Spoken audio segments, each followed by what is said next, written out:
Hi, everyone. It's Virginia Stanley from HarperCollins Publishers, and welcome back to another episode of Door to Door. Joining me today are my colleagues Grace Caternolo and Michael Finan, and from Astoria, Queens, Lainey Mays. I am thrilled, honored, so excited to have our author and editor on today to have a conversation about a book that has just set everybody's tails a wagging, tongues a flipping, and hearts a beating. This is Catherine Newman. Catherine Newman, can I see you? Yep, there you are. Catherine Newman is the author of We All Want Impossible Things. This is her adult debut novel. I'm going to read you her bio in a second, but we have Catherine on today with her editor, Sara Nelson. Sara Nelson is VP and Executive Editor at HarperCollins. So Sara and Catherine, thank you so much for joining us today. Hi. Sara is the editor of many best-selling books at Harper, including the #1 New York Times bestseller and international bestseller, The Tattooist of Auschwitz by Heather Morris. Also, The Perfectionists by Simon Winchester, Last Train to London by Meg Wolitzer, Woman on Fire by Lisa Barr. That is just to name a few. And Catherine Newman, as I say, this is her adult debut novel. She's the author of the memoirs Catastrophic Happiness and Waiting for Birdie, the middle grade novel One Mixed Up Night, the kids' craft book Stitch Camp, the best-selling kids' how-to book How to Be a Person, and the kids' etiquette book What Can I Say? She edits the nonprofit kids cooking magazine Chop Chop, writes the etiquette column for Real Simple magazine, and is a regular contributor to the New York Times, the Oprah magazine, Parents magazine, Cup of Joe, and many other publications. She lives in Amherst, Massachusetts with her family, and I welcome them both to our program today. Thank you. Hi. Well, hi. We all want impossible things. Boy, that couldn't be truer. And it says everything. And this book, which is a poignant celebration of life, love, and friendship about two women who have been friends since, was it nursery school, Catherine? It is nursery school. Over 42 years, and they've been through everything together. Their stuffed Snoopy dolls and their wacky packs. Love that, so 70s. And they've experienced everything together. And now they're experiencing a final chapter in the life of one of them. So there's so much to talk about in this book. Again, because we have the wonderful gift of author and editor together, I would like to turn it over to Sara at this point to get the conversation started by asking you, Sara, what was it about this book, this manuscript, that stopped you in your tracks? What was it about this book that said, I have to have this? Well, first I should say that anybody who picks this up will know that it stopped me in my track. It would stop anyone in their tracks on about page, halfway down the first page, which is not always the case. Even in books that you grow to love, they don't always just jump out at you.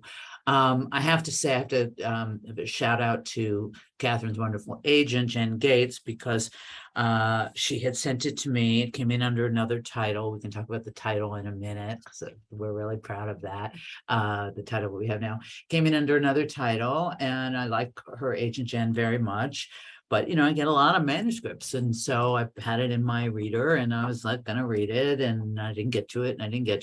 And Jen, as agents are wont to do and should do, kind of nudge a little bit and say, so you read, have you read this yet? I've got interest on this, whatever they say, they'll try to get.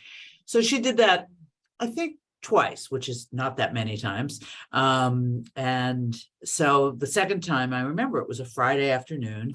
And she said, it was an email, and just checking in, I really think you're going to connect with this. Have you taken a look? And I thought, okay, I'll spend my weekend on this, because, you're exhausted and you think whatever. And I opened it up and I read, really a half a page, maybe a page. And I said, oh my God, like this is, there's a Jewish expression, beschert, this is meant to be. I got this voice, this relationship of these two women, the humor of it, the emotion of it, but the way Catherine mixes the humor and the pathos of it, which, you really need about 4 sentences to see.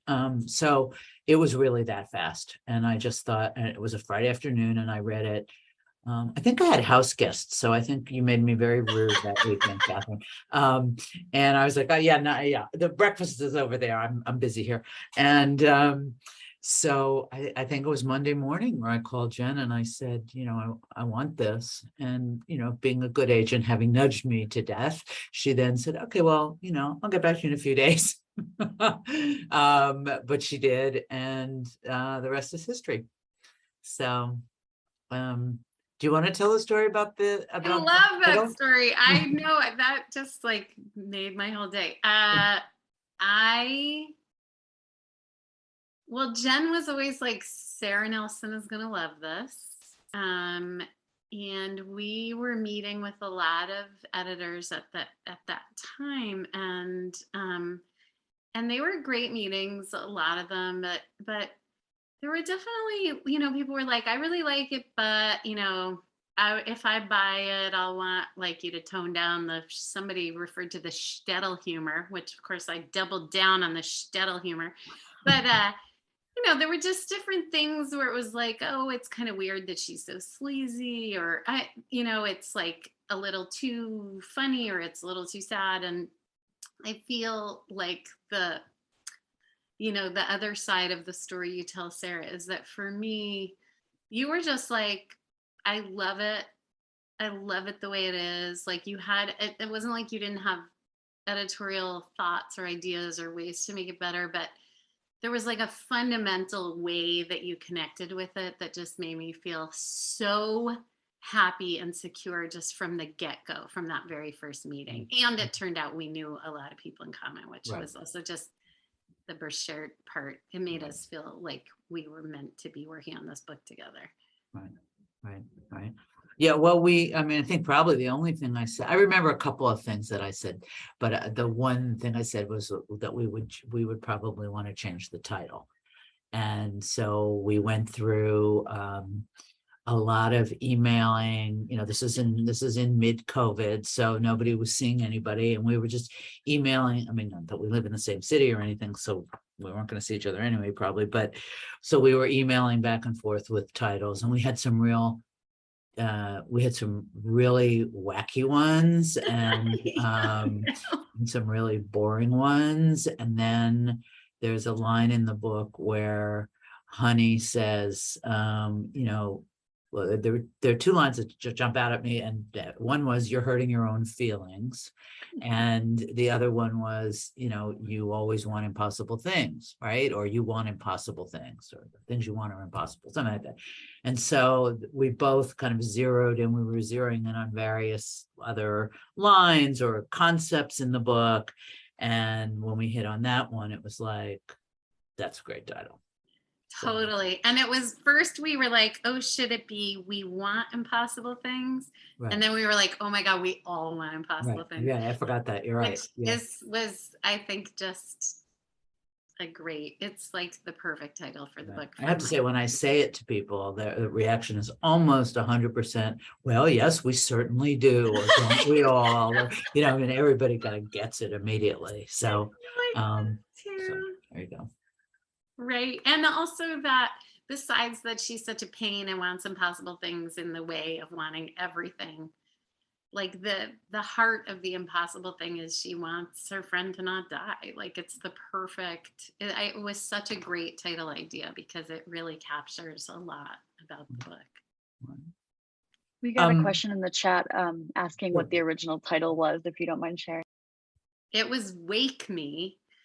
And what you want to change it? It's a little late now, Virginia. No, Um, I love this title. Wake Tease Me is, okay, sorry. Wake Me is what? Um, I, there was this, it's so funny now to think about like how much is of a particular moment of writing, but there's this lot of a sub theme of the main character's like absolute exhaustedness. She is so tired. She just thinks about sleeping all the time. Mm. And she's just kind of shut down. And so Wake Me for me was a title that was like this kind of tragic plea, but it was a boring title. Well, And I felt like it was. yeah, we sent it out with that title, and I at the time felt like it was a pretty good title. And now that it's called this, I like can't believe it would be out in the world being called. Well, I think I had just read, well, I know I had just read more than one sort of thriller kind of thing about somebody who was in a coma and comes awake or something like that. So to me, the title "Wake Me" was like, about somebody who was in a coma, and then later I started to think that it was really about somebody who was dead, who you were going to have a wake for them, which I guess was sort of in there also. Oh, right. But I'm glad. Oh, I never even thought about that. Yeah, I didn't. That came to me much later in the process, but I was all on the coma thing, for that. That's the first thing I thought of. What, coma? Somebody in a No, coma? like No, awake. Wake. Awake. Yeah. Right. I think that was my Yeah, that reaction. makes total sense. Yeah. Yeah. My reaction, like, oh my God. So, Can you talk about the image, the jacket image? oh, yeah, we came to it pretty quickly. I mean, I think I showed you two, right, Nope. Catherine? Nope, No? you just showed me this. Just that. Okay. Only Well, there was this. another one in the same spirit, that was more, that was a little bit more ethereal. It was like a curtain blowing that might have been in a hospital room or might have been in heaven, kind of. It was really a lovely cover. But then there was this one, and I think, I mean, I like them both, but everybody was just like immediately on this one, because it's just so off, in just the right, exactly appropriate way, right? I love it. It was like too good to believe when you sent it to me. It was like the most nailed it experience I've ever had about a book cover. Wow. Because I kept thinking like, oh my God, what an impossible book to illustrate. Like I thought maybe I was like, are they going to be able to do something that's not like a hand holding a hand? Like I just was so afraid it was going to be like gaggingly sort of terms of endearment. Right. And then this was, somebody just asked me, was like, oh, is that a thing? Is that can with those things? Is that in the book? And I was like, not this exact thing, but it's like, it's exactly from the book. Right. Like it's perfect. Right. Exactly. And the typeface going behind it. It's so good. It made me so happy. Yeah. She's always. I wrote the artist like a long love letter about it, actually. She's always thirsty. Like I find myself being thirsty reading the book, Right. and then the two petals that have fallen off the flower, and Ash is always, trying to, we've all mostly been there, I'm sure, where you go to visit somebody and there's scads of flowers and half of them are dead. You even call them slimy, and just, we've all been there trying to like salvage what's left. I think it's just beautiful. It is really beautiful. I volunteer in a hospice. I cook dinner there once a week still. I've done this for a number of years now. And I always say to people, like, you want me to do your flowers? Because always, it's like there's 3 vases of flowers that are all kind of disintegrating. But if you sat with them for a minute, you could turn them into 1 vase of like pretty good flowers. Right. And everybody always wants me to do their flowers. Also, then you can sit and chat, but you have like something to do, you're not just like staring at them. Right. Sara and Catherine, can you talk a little bit about, I don't know how much of the book you want to give away. I think it's all pretty much understood from the get-go that this is somebody who is dying, and this is how,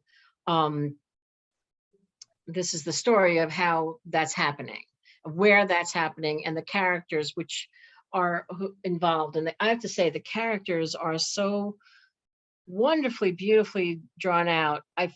And the hospice facility itself, and the people who work there, and the people who are, I guess, patients there, I suppose you call it. They're also real. And I just wondered if you want to talk about that a little bit, and also what was the what was going on with editor and author with these characters? Were there people who didn't make the cut, or was there a lot of changing? I'm just curious, because it really is such a perfect book, and I'm wondering, what that process was like. I mean it. This is a book that will have a very long shelf life in libraries and stores and in people's homes, because you don't ever want to let this go.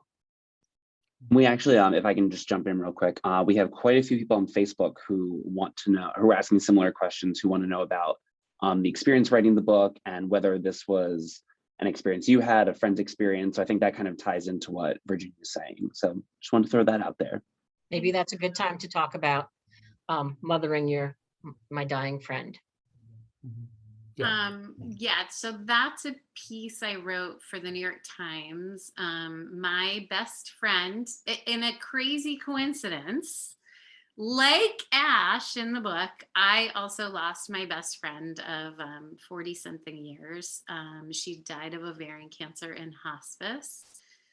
And I had the great privilege of being there a lot at the end of her life, and also in the middle and start of her life. And that experience was absolutely, I was blown apart by it. I don't have another way of putting it, really. I was blown apart by it in a terrible way. And also, Ash, the narrator of the novel, suffers from something she calls her falling in love disorder. And I really suffered from a falling in love disorder when my friend was dying. The world was so painfully beautiful to me, and everybody in it. Somebody said to me something like, the one thing I don't really believe about the novel is like, everyone's so nice to her. And I felt like, oh my God, everyone was so nice to me. Like, this thing was happening and my life was moving in a direction it would really never return from. And it was also an incredibly beautiful experience. So this novel, many of the things about it obviously hew somewhat closely to that experience. And there is a real, you show the picture, this is me buttoning my friend, sewing her into her wedding dress, because that is a scene from the novel that is in fact taken from real life. That's my best friend, Allie, falling out of her wedding dress. And I am sewing, because my role in this friendship was the little seamstress. I am literally sewing her into her wedding dress. I stitched it up the back. Like, when it was time to get her out of it, we had to cut her out of it. So that is a thing that came into the book because it was just too good to leave out. So that is a scene from real life. When you sent me this photo, I audibly gasped because it was just like, it was literally like the words were coming off the page into like an image. Like, this is almost exactly what I pictured. And yeah, it was a really right. The movie star and then the little seamstress hunched behind her, like with a little sewing kit. Yeah, I know. This is like the friendship in a nutshell right here. Yeah, a beautiful, this picture kills me. It's so good. There are a lot of pictures in this series, actually, but this is a really good one for me. I love it. I'd never seen it before till just now. I know, right? Crazy. So ahead, I was just Sarah. going to answer the question, and then I think we should go to the questions in the chat. I was just going to say about the book came in, somebody asked what kind of, was it perfect, or how much did we do to it? We didn't do very much to it. I mean, I remember having a conversation with you about her son and how much he should or shouldn't be in it, and should we add a scene or two? I think really that was pretty much the only substantive change we discussed. And I mean, the structure was completely there. Obviously, the characters were totally there. I think I had a question of why Honey was called Honey, Yeah. which you answered in the text. So no, I mean, I think it was mostly it was really the big discussion, and as I said, it was mostly on email, was about the title and how much of Dash we were going to have in the book. Yeah. Right? Yeah, Is that what you remember? The opening scene of the orienting scene, you had me right. Right. That first scene of like, who are all these people Right. and what are they doing? Right. That's right. And that was great. That was like, it sort of freed me up in the right. as the book started. I didn't have to introduce everybody. Right. Yeah. Someone in the chat asked as well, did you consider writing the story as, a memoir instead of a novel? No, I didn't. I mean, I wrote an essay about about my friend's actual death. That's the piece in the Times. No, I honestly felt like the only way to communicate the thing I was trying to communicate was through fiction, weirdly, even though I have written memoir, like I had written memoir almost exclusively until then. So no, I didn't. Also, her family would kill me. But as it is, they have all signed off on it, but it's, it's a lot. It asks a lot of people and of her grieving inner circle to read a book that's going out into the world that is fictional, that is so private.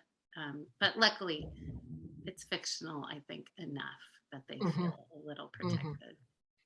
Right. I pulled up the article Mothering My Dying Friend, and I kind of went into a rabbit hole earlier on your website reading through some of your work, and this article was just beautifully written, and it felt very much like it reflected the novel, but like you said, there's enough ambiguity and like anonymity that no one's going to get mad at you. Also, I think it's really a point worth making that I mean, this book is obviously very sad and very serious, and about something very sad and very serious. It's also really deeply funny. I mean, to the bone, no pun intended, funny. I mean, and it's the kind of funny that we all wish we were in the moment. And I would imagine that that would plays into having to do it as a novel, because it's a lot of esprit d'escalier. It's a lot of this sort of, I wish I had been this funny in this moment. And I mean, it's not cloyingly funny. I mean, it's the perfect kind of balance of humor and sadness, and there's a certain intimacy to that. I mean, if it were all sadness, it would be really hard to take, and if it were all humor, it would be weird. Yeah, right. So it has this kind of balance, and it absolutely came that way. I mean, there was not a line out of place. There was not one joke too many or too few. I mean, it just, the balance was perfect from the very beginning. Thank you. Do you want me to read something? I have a funny passage picked out and a less funny passage. Is this a good time? Sure. I actually pulled out some funny excerpts just as an example to show. So, but I'll do them after you do yours, because they might even be the same ones. I don't know. Okay. Well, this is just, so this character, the main character, Ash, she has two sort of semi-grown daughters. One is a junior in high school, and this scene is talking to her kid who's a junior in high school. And she's, I want to say, estranged from her husband, but she's not really. He's like at the house the whole time. They're just kind of technically split up. So the daughter's name is Belle. Belle is sitting on the edge of the tub watching me manage my acne with a look of unabashed horror on her perfect face.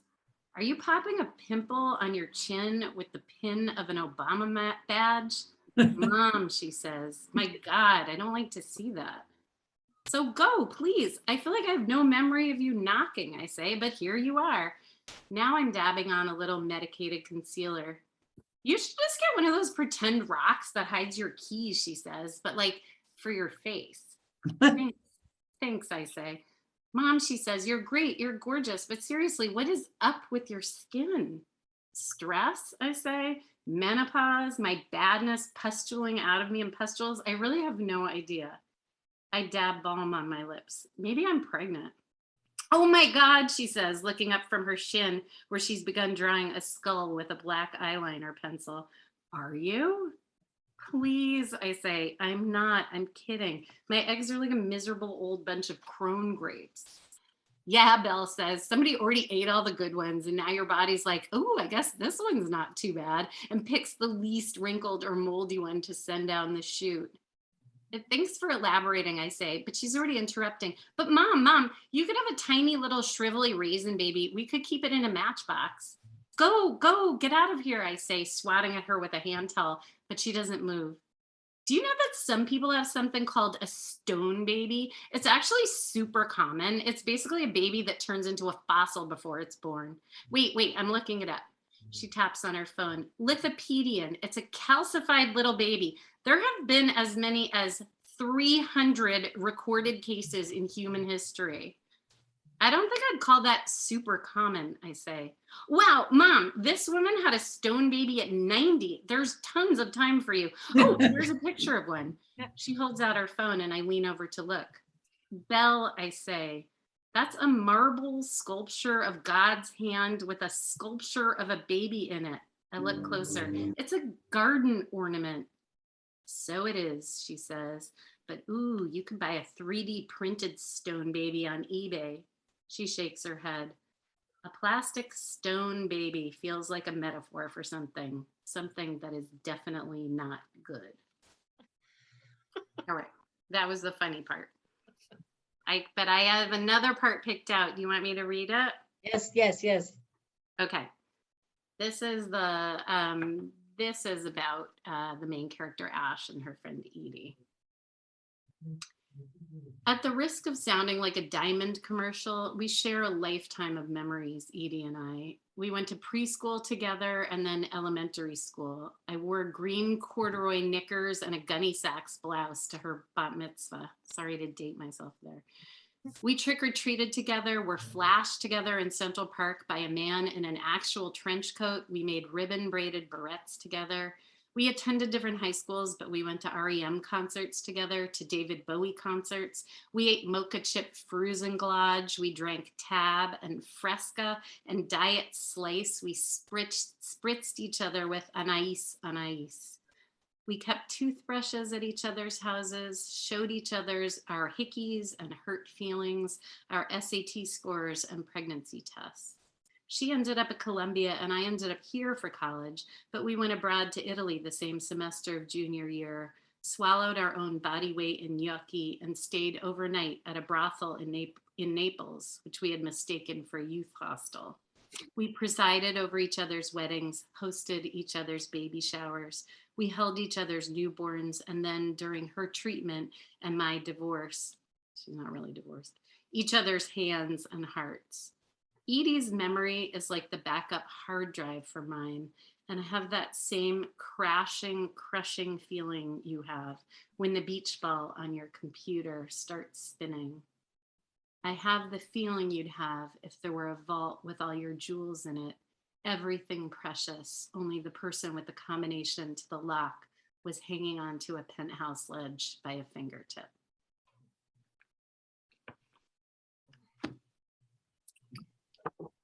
Beautiful. That's one of my favorite passages in the book. I think I read some of it at the editorial meeting where I pitched the book on the SAT scores and hurt feelings line. Remember it very well. Thank you. Yeah. I love the hard drive line. Yeah. I love that. And you hope that everybody's got one of those. Right. Um, Well, that's, I think, one of the things that this book makes you think about. It's like, you know, if I'm Edie, who do I want to be my Ash? Who would be my Ash? And if I'm Yeah. Ash, you know, who is the Edie? And, sometimes it's very clear, sometimes maybe it's not, but it makes you think about your friends differently, and not in a bad way, but in a sort of thinking largely about them. So I think that's one of the universal qualities of the book. So I don't know if I don't know if we talked about the outline of the book being the fact that Edie is leaving Sloan because there's not much more that they can do for her, and there's no availability at local hospices where she lives. And so she goes up to Ash, says there's a hospice that's really like a house where I live up in Massachusetts. And so that's how this all comes to be, that she's very much her caretaker, because that's where she goes, and people come and go and visit, but she's really her person. And it's then where she's living, where Ash is living, that is like a community with her husband, not her husband, and daughters, and people who are in and out. And it's all quite beautiful and honest. It's very honest. They're very honest with their feelings. It's just hanging out there. And as I said before, the characters that you meet in the hospice itself are wonderful. Ruth, and who plays Fiddler on the Roof soundtrack all the time. It's always there. And what's his name? The musician. Soprano? Oh no, sorry. Why am I missing his name? Cedar. Cedar. But there's a line that you said about, there are moments of awkwardness because you don't know what to say and you don't know what to do, and you're always trying to help her.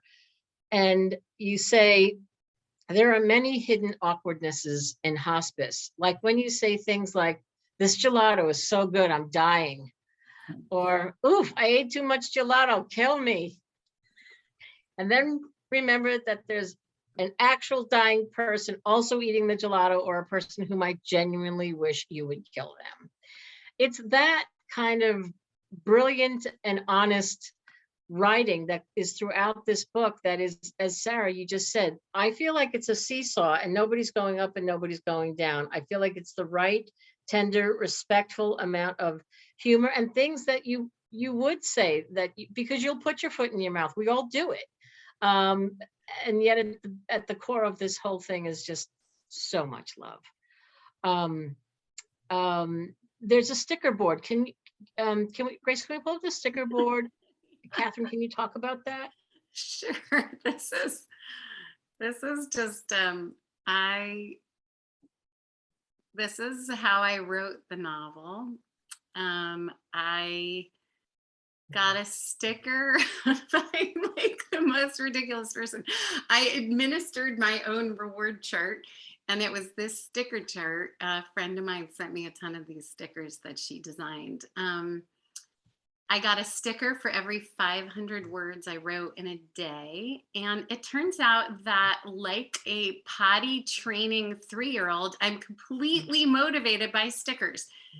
And I wrote this during that first pandemic winter. So that was the winter that started in 2020 and went, through the beginning of 2021. And I wanted to write it really fast because it all takes place in the winter, and I wanted to feel the winter through it because it's a very winter novel. Like everything is the winter. That's the season for me of death. And also, I felt like if I wrote it quickly, I would keep the sort of thread of the story very present for myself. And so that's what this is. This is my ridiculous sticker chart. And I'm writing something else right now. And I am using another sticker chart because honestly, if I've written 350 words and I could get another sticker by just writing another 150 words, I am going to get another sticker. So that's my advice. That's my writerly advice to people, is make Love yourself a that. sticker chart. Oh my God, that is such a great motivator. Right? I love the library card on the 23rd of February. Speaking of libraries, and Oh my there are some God. more speaking of questions, but library. can we please talk about this fabulous piece? Now, everything that we've talked about, Mothering My Dying Friend, that link is in there for you to read later.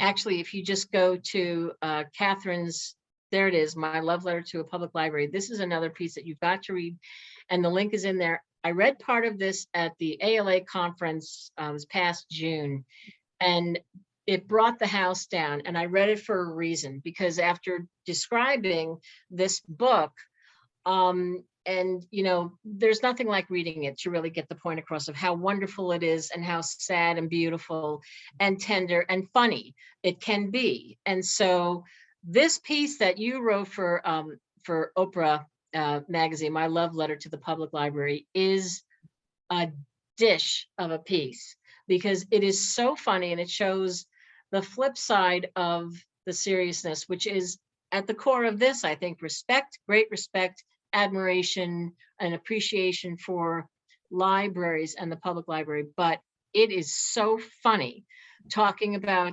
well, you know what, I don't even think I'm not going to read it. You guys have got to read it. They're just about how wonderful librarians are and how kind you are to even nerdy kids and teenagers that vape in the self-help stacks. I just love it. Do you want to talk about that for a second before we go back to questions?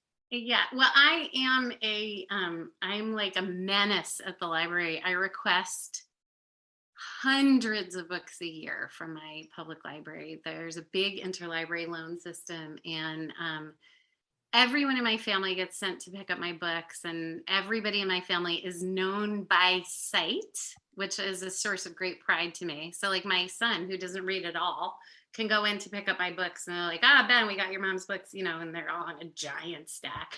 And everyone is so, I feel like it's this place of, and now I'm just going to cry, but I was going to say it as a joke of no shame, because I always I have things that are overdue, and they're embarrassingly overdue. It's like, some book on like midlife intimacy that I have kept too long. And I'm sure they're all like, good luck with that, whatever.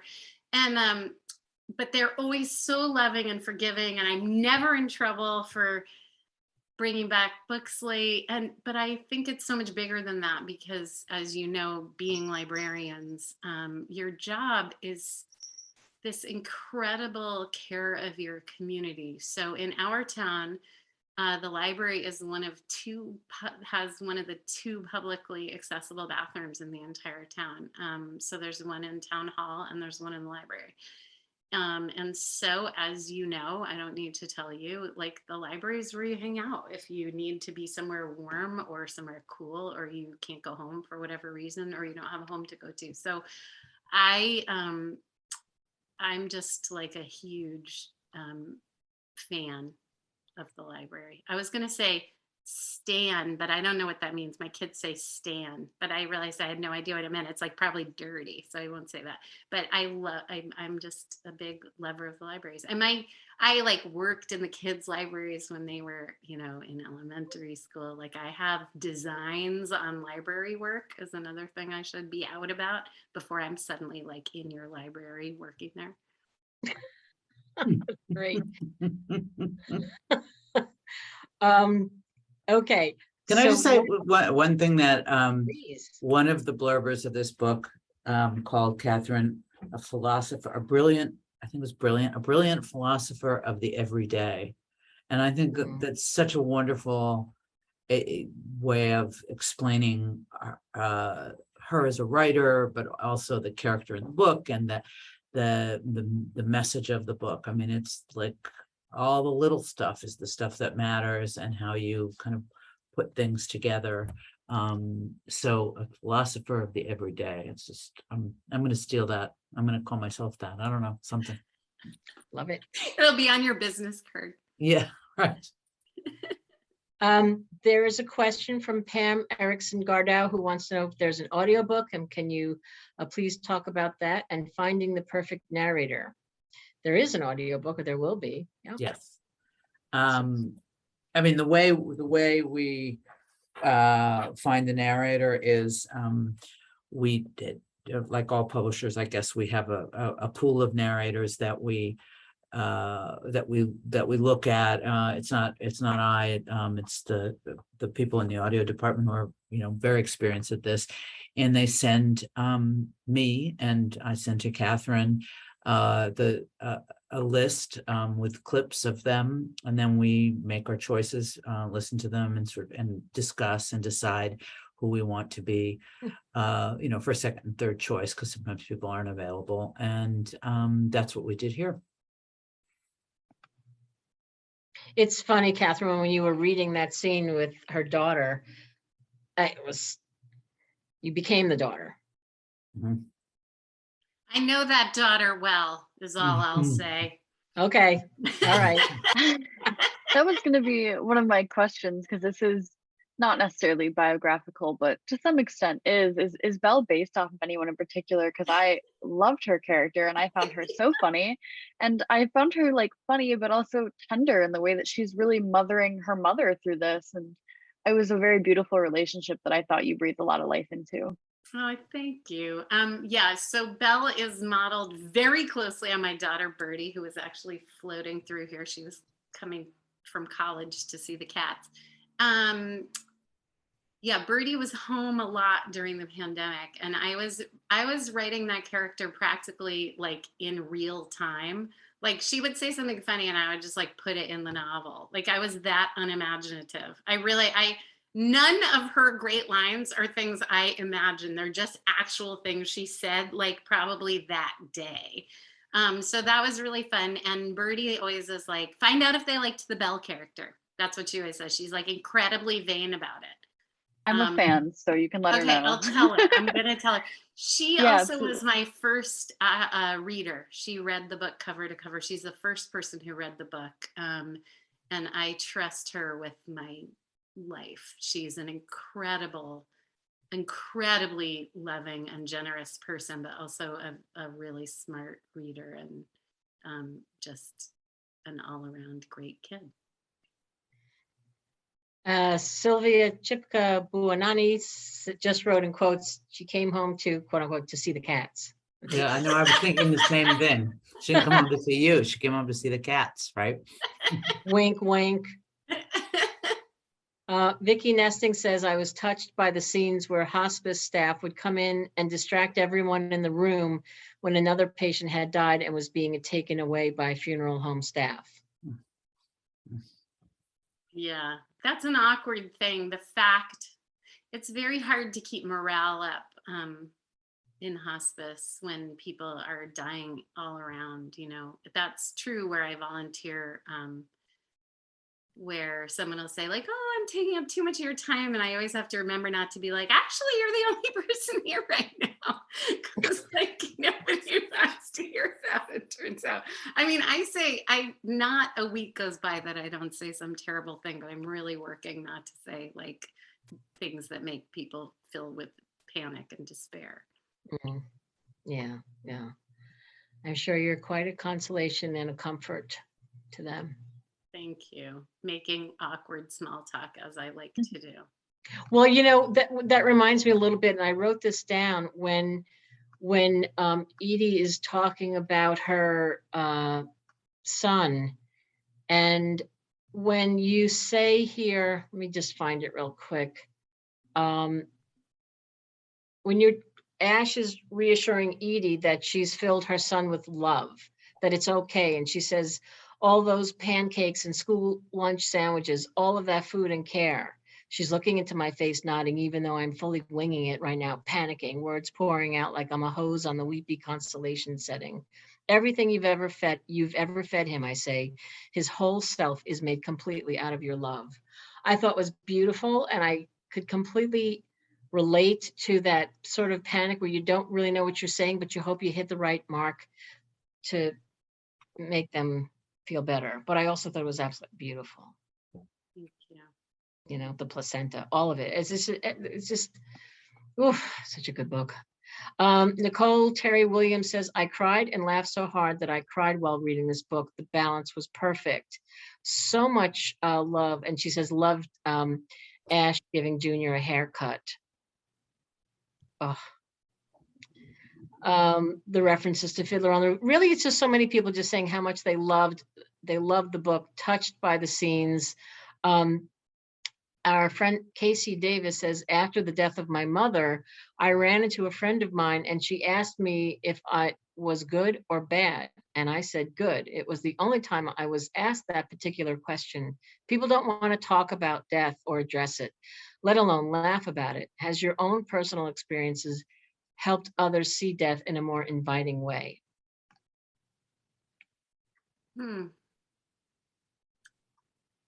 That's interesting. I mean, I guess that's the hope. I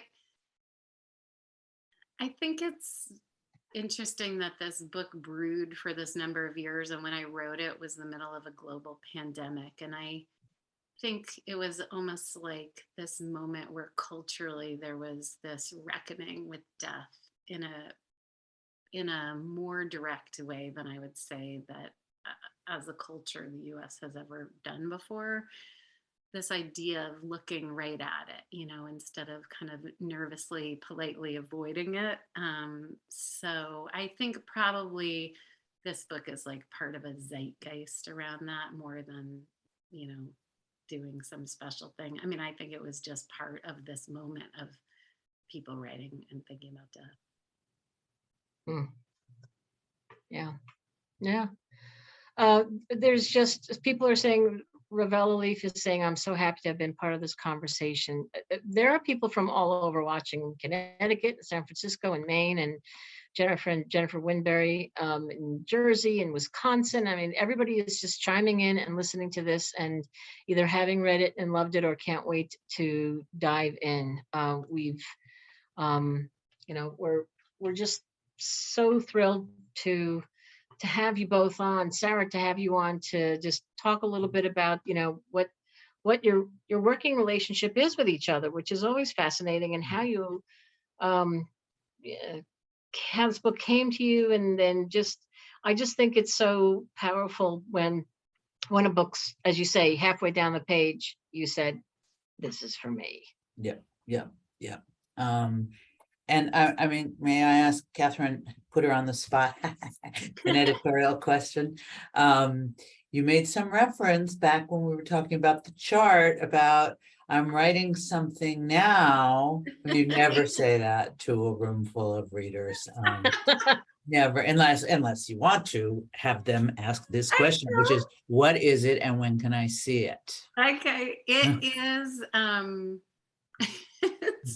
it's a novel that I'm working really hard to distinguish the characters from the characters in this book. But you'll not be surprised to hear that's proving incredibly challenging. There is, for example, another Belle character who I was writing as with the name Belle. This is who I am. Like at some point I was like, stop, just give her a different name at least, let's just like. Well, you can just go through and find and replace. It's not that hard. I'm writing a book about a week of a family vacation on Cape Cod in a place where this family has been going for 20 years. And it's a man and a woman and their pretty grown children. And there's a lot of layers of kind of memory and maybe some secrets. So it's that. I think the narrator would be familiar to you.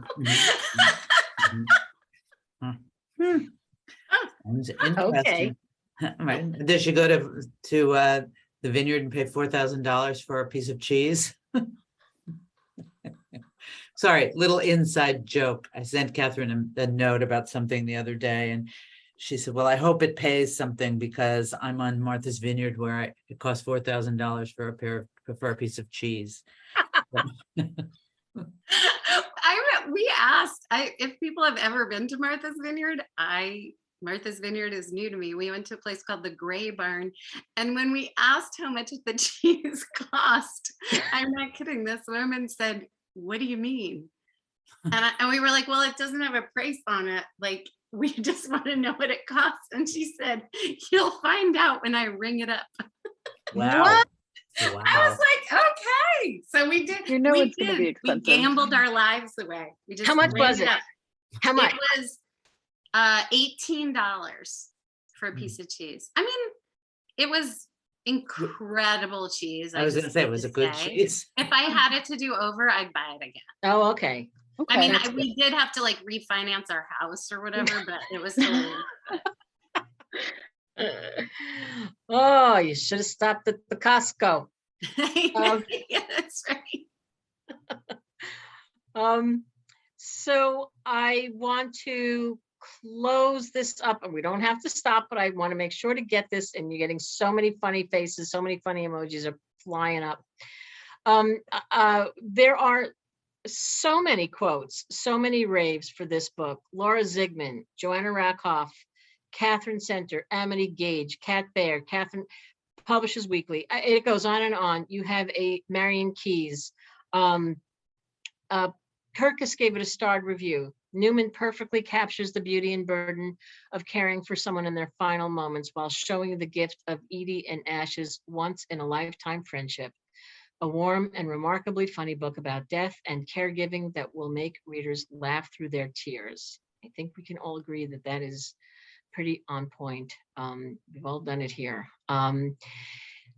If you haven't read it, please start. You've got a little bit of time. If you're a Library Reads voter, those votes are due by October 1st because the book goes on sale in November 8th.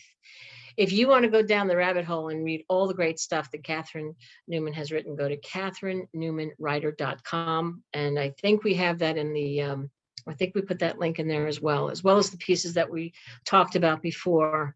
It's just an honor really to meet you. I couldn't wait to meet you and to hear your conversation with Sara. Wait, do we have another question? Grace or Michael? Yeah, so Kim from our academic department, my colleague, because I'm an academic myself, she had a question she wanted to share. So she said, one of the things she loved about the novel is how much of an emotional soup it is.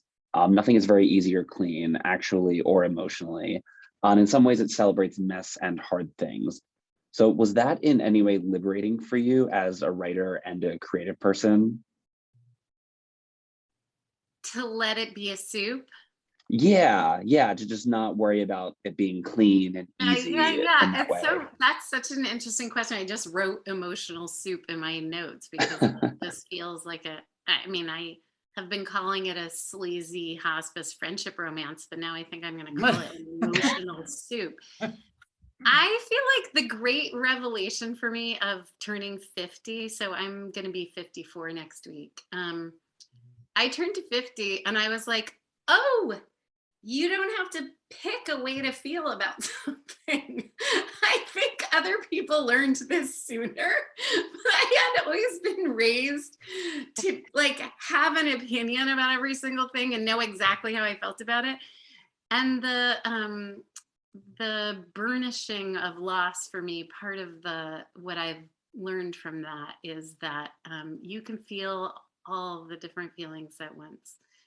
And that's just what it is to be honest and human, that things don't tidy up really very well at all. So I love that question. Right. Yeah. But can I just say, I mean, you're making it sound like, oh, it's just easy to just, let things forward there. It is incredibly hard. I mean, I know this as an editor, I know this in a little bit that I've written, to make something seem effortless or make something seem messy, and I don't know, it's like those hairdos that movie stars do where, oh, it's completely effortless and messy, and they spent hours and hours getting the thing exactly where it needs to be. I mean, that's what it's it didn't just sort of arrive grow on the vine like this. I mean, it takes a lot of work to look effortless and takes a lot of clean behavior to end up, or clean work to get it looking easy. Thank you, Sarah. I appreciate that. Also, I will say mess comes to me somewhat organically, but I hear what you're saying. Right. Well, that's beautiful, Sarah. That's, yeah. And you know that because you worked so closely on these words. So no one knows better than you about this book. Sarah has a light touch, a certain and light touch in a way that is unique for me as a writer, to have worked with somebody who is so, I feel like you're so sure of yourself in a way that makes my work really easy. Like you fell for that, did you? Okay. Okay, whatever. Yeah, like that. Yeah. Oh, wow. And This can hour we flew. thank all the librarians who are in the middle of their days and just coming here, or at the end of their days later and coming here, and thank you for what you do. I appreciate you.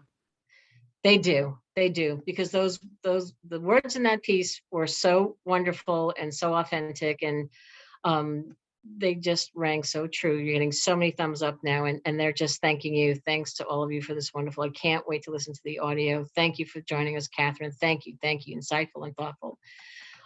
So librarians, you know where to find the read, and you know where to find Catherine's other reads. And Sara Nelson, you are a delight, and I thank you so much for taking time to talk with us, and Catherine, you for taking time. This was really so special. Grace, real quick before we sign off, can you show the graphic for our next Absolutely. Galley Club? Next Oh, can I come to that? Love. Right. I think we should go. We should, what did they call it at the beginning of Zoom? Zoom bomb? Yeah, let's do it. Let's do that. Okay. Do it. I swear to God, let's do it. Okay. And figure out something Send you the really funny. link. I think that's what we should do. Definitely. Yes. And I think you should walk around with little dogs and carriers and just, little. Oh, I know. Why don't I have this galley yet? I gotta nag somebody. Yeah. I'll send it to you. Send me your Okay. email, send me your mailing can do address, that. and I'll send it to you. Oh, you can do it? Okay. Yep. Done. Anyway, Laura Zigman, author of Small World, the author of several books, Separation Anxiety being her last one, which was so wonderful. And this one is equally wonderful, about two sisters who newly divorced and move in together, and how they try and course correct their relationship. It's wonderful. So that's for next month. But for now, we're talking and saying goodbye to Catherine Newman, the author of We All Want Impossible Things, going on sale November 8th. Library Reads votes due October 1. Please go to catherinenewmanwriter.com and just set aside some time, because you're going to have a blast reading all of I had a these great wonderful- morning. Thanks. No, fan for life. I read so many articles. I was like, I'm going to get pinged by Virginia being like, what are you doing right now? I was going to say, you're not doing your job. Oh, I that is know. your job. Oh. Yeah, it's just background homework. Very good, Yeah. Grace. Thank you, All right. Virginia. Thanks, you guys. Yeah, What a Grace, treat. everybody. Thank you Bye. so Thank much. you both. Take care and be well. We'll Take see you care. Have a good soon. one. Bye, Catherine. Bye. Bye. Bye. Bye.